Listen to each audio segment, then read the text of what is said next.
آپ میں سے کون کون چاہتا ہے کہ آپ کے دل میں نور پیدا ہو؟ تقریباً ہر شخص ہی نور کا متلاشی ہے، ڈیفینیٹلی متلاشی ہونا بھی چاہیے۔ ویسے بھی آج اچھا موقع ہے، ہو سکتا ہے کل موقع ہی نہ ملے۔ 4 چیزیں ایسی ہیں جو آپ کے دل کی صفائی کر کے دل سے کفر و شرک کے زنار اور حجابات نکال کر اس میں نور پیدا کرتی ہیں، بندے کو اس قابل کرتی ہیں کہ بندہ خدا کے دربار میں اس حالت میں پیش ہو سکے کہ اسے ندامت اور شرمساری نہ ہو، بلکہ وہ عزت سے دربار الہی میں سرخرو ہو جائے۔ میں چاہتا ہوں کہ ہر بندہ جو میری آواز اس وقت سن رہا ہے وہ اپنے ہاتھ میں قلم اور کاغذ کو سامنے رکھے، اور جو چیز میں بتا رہا ہوں وہ ساتھ لکھتا بھی رہے، اور پھر آپ نے مجھے کومنٹ میں بتانا بھی ہے تاکہ مجھے پتہ چلے کہ کتنے لوگوں نے اس بات پر عمل کیا ہے، کیونکہ عمل سے بنتی ہے جنت بھی جہنم بھی۔ معززین کرام، پہلی چیز جو دل میں نور پیدا کرتی ہے وہ ہے ہمیشہ وضو کی حالت میں رہنا۔ آپ یقین کریں کہ میں نے اس چیز کا تجربہ کیا ہے، میرا ایکسپیرینس ہے۔ وضو ایک ایسی چیز ہے جو انسان کے دل میں نور بھر دیتا ہے۔ آپ جب 2-3 منتھ وضو کی دائمی حالت میں رہیں گے تو آپ رزلٹ کو جو ہے وہ واضح محسوس کریں گے۔ آپ اس چیز کا یہاں سے اندازہ لگا لیں کہ حضور پاک صلی اللہ علیہ وآلہ وسلم کی حدیث ہے جس کا مفہوم ہے کہ اگر کسی کو وضو کی حالت میں موت آ جائے تو وہ شہادت کی موت کنسیڈر کی جائے گی۔ جب انسان وضو کی حالت میں ہوتا ہے تو فرشتے اس کے آس پاس قطار در قطار کھڑے رہتے ہیں، اس شخص کے لیے دعائیں کرتے ہیں۔ اب دیکھو کہ یہ کتنی چھوٹی سی چیز ہے، لیکن ہم اسے مسلسل جو ہے وہ اگنور کیے جا رہے ہیں، یا تو ہمارے پاس اس کے متعلق اویئرنیس نہیں تھی، اگر وہ ہے تو ہم اس سے غفلت کیے ہوئے ہیں۔ دوسری چیز درود شریف۔ درود شریف ایسا عظیم تحفہ ہے جسے پڑھنے سے دل میں نور پیدا ہوتا ہے۔ صوفیہ کرام ارشاد فرماتے ہیں کہ درود پاک کے پڑھنے سے انسان کے گناہ معاف ہو جاتے ہیں، گناہوں کی سیاہی دل سے اترنے لگتی ہے، کثافتیں دور ہونے کے ساتھ ہی اسے اللہ تعالیٰ کی نورانی تجلیات کے جلوے 4 سو نظر آنے لگتے ہیں، حتیٰ کہ دل پاکیزہ ہو کر اللہ تعالیٰ کے نور کی اماجگاہ بن جاتا ہے۔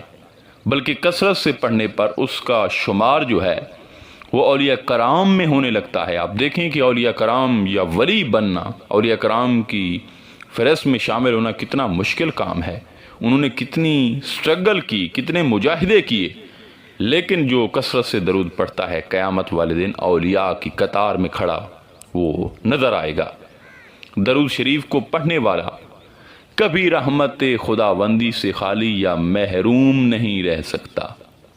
یقین جانے کہ درود شریف نور حاصل کرنے کا ایک شارٹ کٹ راستہ ہے، غموں کو ختم کرنے کا، تکالیف اور بلا کو دور کرنے کا۔ یعنی اس درود جو آپ پڑھتے ہیں اس میں کوئی ایک مقصد یا ایک جو فائدہ وہ آپ کو نہیں، بلکہ سینکڑوں ہزاروں رحمتیں اور فوائد آپ درود سے حاصل کر رہے ہوتے ہیں، اور اس کی آپ کو خبر بھی نہیں ہوتی۔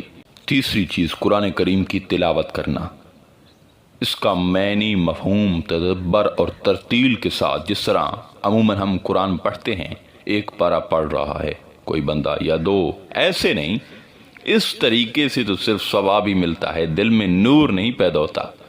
قرآن مجید کی تلاوت کرنا، تدبر کے ساتھ ترجمہ رکھ لیں اور اس کی ٹرانسلیشن پر غور کریں، تھوڑا سا پڑھیں پھر غور کریں، اور جب غور کریں تو دل و دماغ ایک جگہ پر ہوں، دل و دماغ جو ہے وہ یکجا ہوں۔ قرآن جب جنت کی بات کرے تو دل و دماغ جنت کی طرف چلے جائیں، دوزخ کی بات کرے اور ڈرائے تو آپ کے تصور میں دوزخ نظر آئے۔ قرآن میں اللہ تعالیٰ انعامات کی بات کرے تو آپ کو جو ہے وہ انعامات نظر آئیں، وہ اوامر و حکم کی بات کرے تو آپ کو یہ محسوس ہو کہ اللہ چاہ رہا ہے کہ I should do this thing، کہ میں یہ کروں، اگر منع کرے تو آپ یہ فیل کریں کہ اللہ مجھ سے مخاطب ہے۔ اور ان کاموں سے منع کر رہا ہے، سو جو پڑھیں اس کو اپنے من پر فیل کریں، محسوس کریں۔ جو قرآن مجید کی تلاوت کریں تو اس کو اپنی طبیعت و من پر وارد کریں، خواہ آپ ایک صفحہ ہی پڑھ سکیں، ایک رکوع ہی پڑھ سکیں۔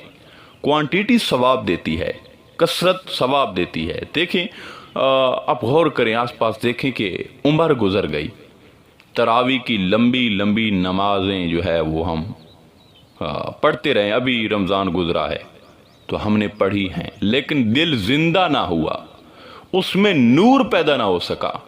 قاری صاحب، حافظ صاحب نے 30 پارے حفظ کر لیے، دل زندہ نہ ہوا۔ ایک ہی رات میں 30 پارے جو ہے وہ پڑھ دیے، اس کے حوصلے کو کمال ہے یار، لیکن نور نہ پیدا ہو سکا۔ وجہ کیا ہے؟ یہاں کثرت ہے، کوالٹی نہیں ہے، جبکہ کوالٹیز جو ہوتی ہیں وہ دل کو زندہ کرتی ہیں، اس میں نور پیدا کرتی ہیں۔ سامعین کرام، جب ہم قرآن کو اپنے اندر اتارتے ہیں، روزانہ پڑھتے ہیں، اس میں غور و فکر کرتے ہیں، اس کی گہرائیوں میں اترتے ہیں، اس کے معارف کی وادیوں میں اترتے ہیں، اس کے پیغامات کی وادیوں میں چلتے ہیں، اس کے سمندروں میں ڈوبتے ہیں، اس کی لہروں میں بہتے ہیں، تو دل و ذہن اور روح حتی کہ سارا باطن منور سے منور تر ہوتا چلا جاتا ہے۔ بدقسمتی سے اس وقت امت جو محمدیہ تھی صلی اللہ علیہ وآلہ وسلم قرآن سے کٹ گئی ہے، تبھی تو ہمارے دل سیاہ ہو چکے ہیں۔ دیکھیے، کبھی آپ نے تجربہ کیا ہے کہ دنیا میں خوبصورت آواز کے ساتھ سمجھ کر اور الفاظوں کے معنی میں ڈوب کر کلام پڑھنے والا، جیسے گانا گانے والا اگر کسی کلام کو ترنم سے پڑھتا ہے تو قلب و باطن کو کتنا سرور ملتا ہے۔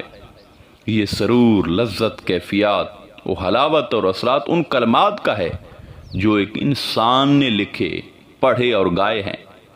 تو ان کلمات کے ظاہری و باطنی کلمات کا اثر کیا ہوگا جو اللہ نے کہے ہیں، جس کو اس نے لوح محفوظ پر جو ہے محفوظ رکھا تھا، جس کو اس نے لوح محفوظ سے بیت العزت یعنی آسمان دنیا پر منتقل کر کے جو ہے وہ رکھا تھا، جسے اس نے جبرائیل امین کے ذریعے آقا علیہ الصلوۃ والسلام کی قلب اطہر پر نازل کیا تھا، اور آقا علیہ الصلوۃ والسلام کی زبان مبارک سے امت تک پہنچا۔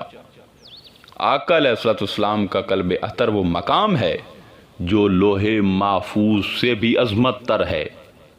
سامعین کرام، قرآن مجید وہ بیان ہے جو حضور علیہ الصلوۃ والسلام کی زبان مبارک سے جو ہے وہ ادا ہوا ہے۔ قرآن کتابی صورت میں مخلوق ہے، مگر جو کلام اپنے لفظ اور معنی میں محفوظ کرتا ہے وہ مخلوق نہیں، وہ اللہ کی صفت ہے۔ قرآن سے جڑنا دراصل اللہ کی صفت سے جڑنا ہے، کیونکہ قرآن کی صفات اللہ کی ذات کے ساتھ جوڑ دیتی ہیں۔ قرآن ایک ایسی چیز ہے جو فرشی کو عرشی بنا دیتی ہے۔ اللہ رب العزت کی صفات و تجلیات کے سمندروں میں غوطہ زن کرتی ہے، سو اس لیے قرآن کریم کو اپنی زندگیوں کا وظیفہ بنا لیں۔ نمبر 4، جب اللہ پاک کا ذکر کریں یا تسبیح کریں تو یہ تصور کریں کہ آپ اللہ کی مجلس میں بیٹھے ہیں، ادب سے دل پر وارد کریں اسے، اور ادب کو ساتھ وارد کریں۔ حضرت سخی سلطان باہو رضی اللہ تعالیٰ عنہ فرماتے ہیں کہ تسبیح پھری تے دل نہ پھریا، یعنی تسبیح تو ہلتی رہی اذکار کے دوران، مگر دل نہ ہل سکا، دل میں نور نہ پیدا ہوا، بلکہ حالت یوں ہوئی کہ جس طرح کوئی کمرے میں اناج یا گندم کی بوریاں رکھتا ہے تو دوسری طرف ایک چوہا جو ہے وہ کمرے میں جاتا ہے اور وہ آہستہ آہستہ اس اناج کو کھائے جا رہا ہے۔ اب ہمارے علم میں تو یہ بات ہے کہ ہم نے گنتی کر کے 50 یا 100 بوری رکھی ہیں، لیکن وقت آنے پر جب دیکھتے ہیں تو ایک بھی سلامت نہیں ہوتی۔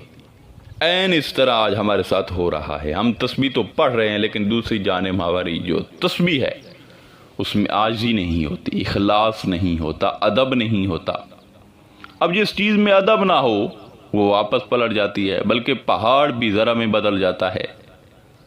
عموماً جیسے آپ بڑے لوگوں کی مجلس میں بیٹھتے ہیں تو مؤدبانہ طریقے سے بڑے ادب کے ساتھ اس محفل میں، ذکر کی محفل میں یا تسبیح کے دوران بیٹھیں، اس لیے دن میں جب بھی ذکر کے لیے، قرآن کریم کی تلاوت کے لیے وقت نکالیں تو ادب کا خاص اہتمام کریں، درود کے وقت خاص ادب کریں، ایسا سمجھیں کہ اللہ پاک سن رہا ہے، حضور پاک سن رہے ہیں صلی اللہ علیہ وآلہ وسلم۔ وہ سنتے تو ویسے بھی ہیں جب آپ کوئی بھی بات یا خیال یا ذکر کرتے ہیں، لیکن آپ یہ کیفیت خود پر وارد نہیں کرتے، اس لیے خود پر کثرت سے جو ہے وہ وارد کریں کہ اللہ تعالی ہمارا ذکر جو ہے وہ سماعت فرما رہا ہے اور ہم اس کی مجلس میں اس کے حضور ہیں۔